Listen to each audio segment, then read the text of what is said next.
Identify the core concept. This problem involves the dilution of a solution.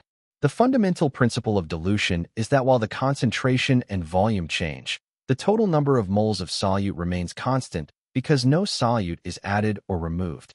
Select the appropriate equation. The relationship between concentration, molarity, and volume during dilution is expressed by the equation. M1V1 equals M2V2, where M is molarity and V is volume. Plug in the known variables. From the question, identify the specific values provided. Initial molarity, M1, equals 9.0 molar initial volume. V1 equals 40 milliliters final desired molarity. M2 equals 6.0 molar final total volume. V2 equals unknown. Calculate the final total volume. V2 rearrange the equation to solve for V2.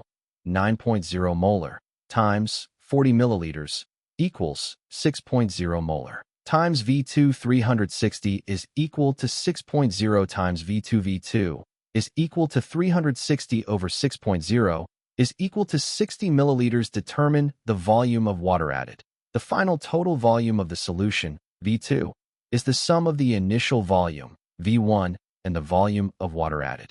To find the amount of water that must be added, subtract the initial volume from the calculated final volume.